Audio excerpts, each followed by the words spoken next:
this is exactly what I needed to do, which is just to explain where we're at, and then your reactions and your response to everything that I describe. I'm just trying to sort of give you everything, lay it all out before you, and then your response is, I know that if I'm going off track, if I'm doing something unwisely, I know that you'll pick me up on it.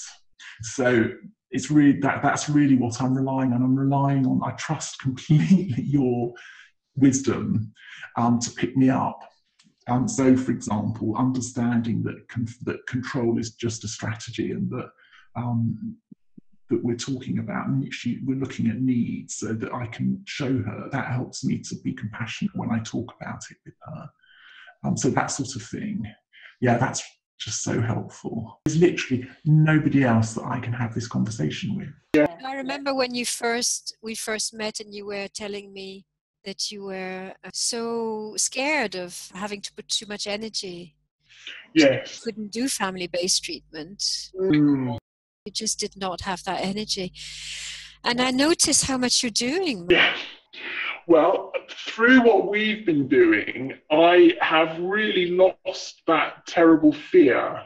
That fear that I had when we first spoke, and it was completely crippling me physically, and with my headaches, my shoulders, and I was exhausted, completely exhausted with the tension that it was putting into my body, and the fear that she wasn't going to get better, that she was not going to get better, the fear that I was going to be having to be her nursemaid for the rest of her life, this sort of thing.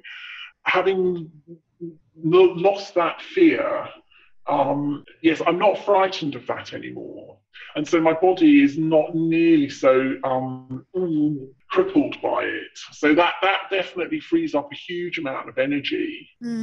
Yes, but all of that that awful sorrow and fear that I had when we first started, that has definitely left me. So I'm not feeling any of that pain anymore in my body, which is good. I'm really making big leaps through talking to you, because you sort of managed to.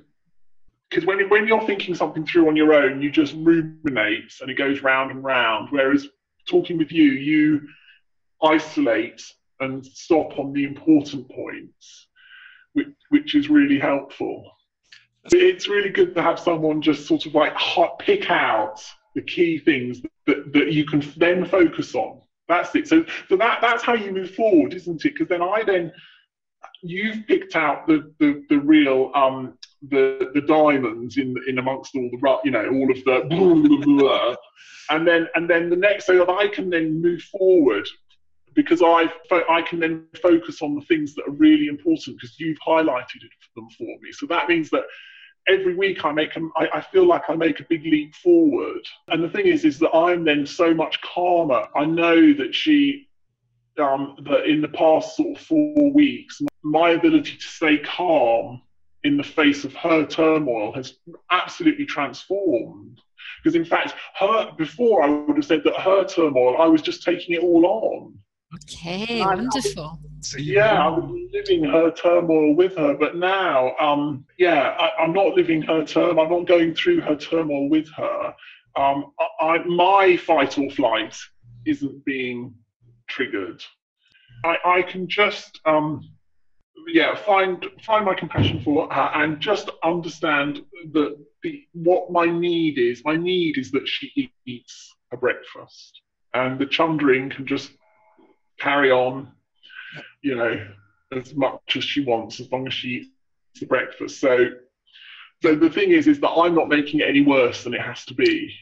It makes life much easier. It's much nicer being.